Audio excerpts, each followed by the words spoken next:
In the same way that you have to grasp the Kents to know Superman, there's no wrapping your head around Wonder Woman without a firm understanding of the isolated island where she grew up. Without the lessons she learned in her matriarchal society, there is no Wonder Woman. This is the history of Themyscira explained. Before diving into Wonder Woman's history on Themyscira, it's worth understanding why she was created in the first place. Where many years of fan service from the entertainment industry might lead you to believe that Wonder Woman was a cash grab to capitalize on young girls who weren't buying Golden Age comics, the real origin of the character is considerably more idealistic. Don't you think it's time to start my training? Antiope thinks I'm ready.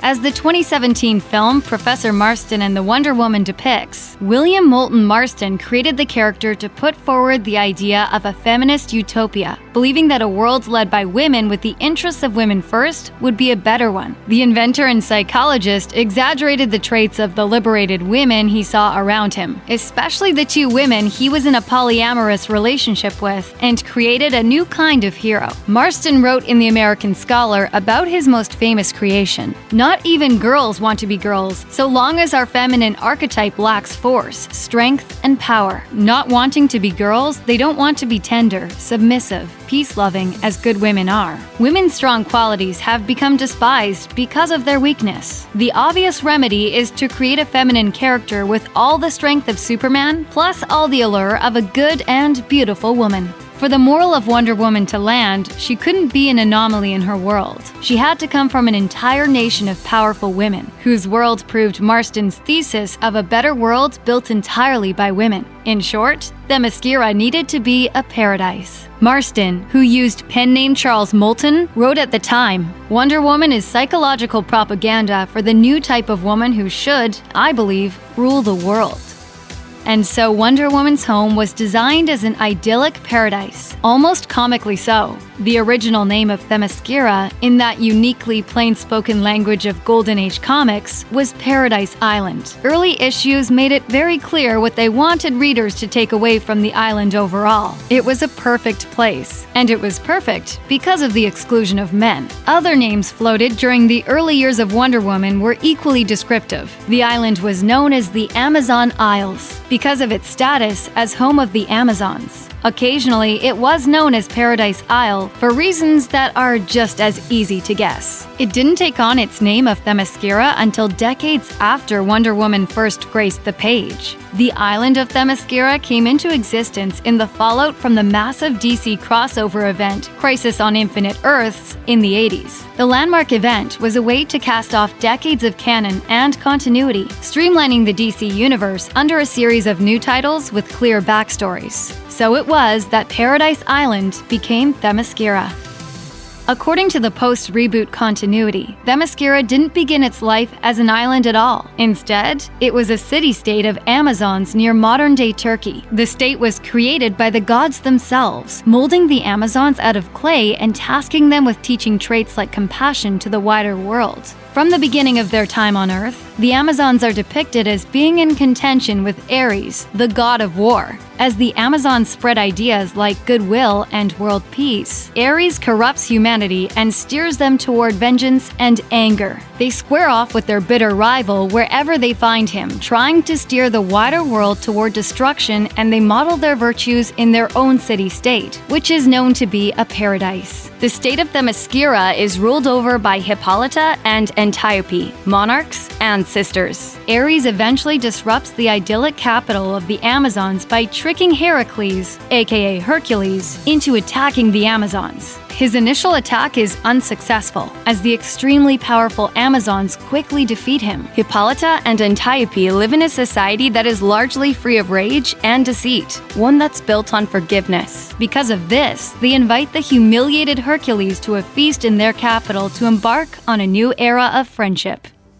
Hercules has other things in mind, however. He attends the feast as a ruse to get his forces inside the city without resistance. At the feast, he drugs the Amazons and takes them prisoner. The Amazons plead to the women of Mount Olympus, and Athena finally responds to their cries, offering to free them from bondage if they agree not to seek revenge on the men who had enslaved them. Because Athena's goal is to foster creation, she views all destruction of life as evil. The Amazons agree, though not all among them actually hold feelings of forgiveness in their hearts. Athena uses her powers to break the chains holding the Amazons captive, and many of them proceed to slaughter the men who had held them. This angers Athena, and she comes down hard on the Amazons, demanding that they pay penance for what they've done and sending them to an island, one they name after their former capital, that sits on top of the doorway to the underworld. Their role as guardians helps to pay back Athena by keeping destructive forces out of the world of man.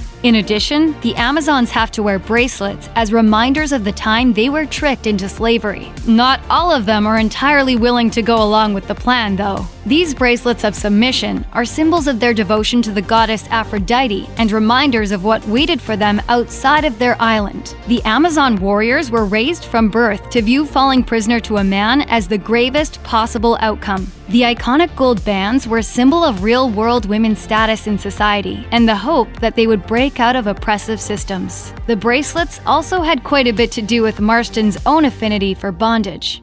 Though Hippolyta and Antiope had ruled as co-leaders of the Amazons since time immemorial, the decision to retreat from the world of man and set up a peace-loving society on Themyscira doesn't sit right with one of them. Antiope disavows her fellow Amazons, taking with her a force of vengeful warriors who are entirely unwilling to forgive the men who had enslaved them. Antiope sets out to destroy Hercules and his general Theseus. Though she does not get her revenge, she ends up falling in love with Theseus and starting a family. The exiled Amazons try to make peace with the Greek forces of Theseus, but most of them can't countenance fighting alongside the same men who invaded and enslaved them. Antiope is eventually killed by the vengeful ex-wife of Theseus, breaking the tenuous alliance between Theseus's army and the band of Amazons. The remaining Amazons promote Antiope's adopted daughter to be their leader, and they head out to a remote corner of the earth. They set up shop in the deep desert of the Middle East, creating a colony while Themyscira carries on outside the world of man.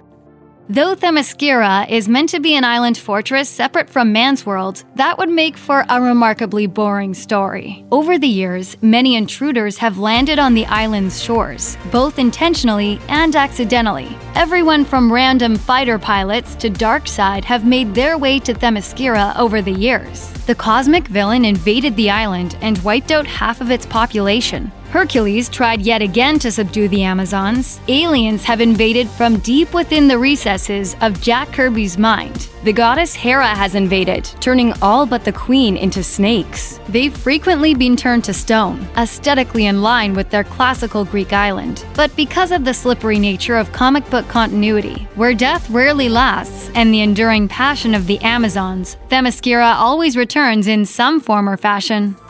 All this history and ancient intrigue leads us to the rather odd birth of a classic DC superhero. Hippolyta formed her daughter Diana, who we come to know as Wonder Woman, from the dirt of the island of Themyscira. Hello, Mother. How are you today? Destined to bring change to her native land, Diana objects to the isolation of Themyscira, and she eventually comes to serve as an ambassador between the necessarily sheltered world of superpowered women, where she came into being, and the world of man. Diana's sway in both worlds leads to an era of open borders, with visitors from the outside world stopping by with the welcome of the royal family for the first time in eons, as Diana becomes one of the protectors of the outside world through her work. Both as a solo superhero and a member of the Justice League, many dignitaries and representatives want to know more about her hidden home. And why wouldn't they? These superwomen uphold the ideals of love and peace in their own society, serving as an example to all humanity. As an extra bit of poetic justice, the Amazons were crafted out of the souls of women who had met violent deaths at the hands of men. As Amazons, this is our duty.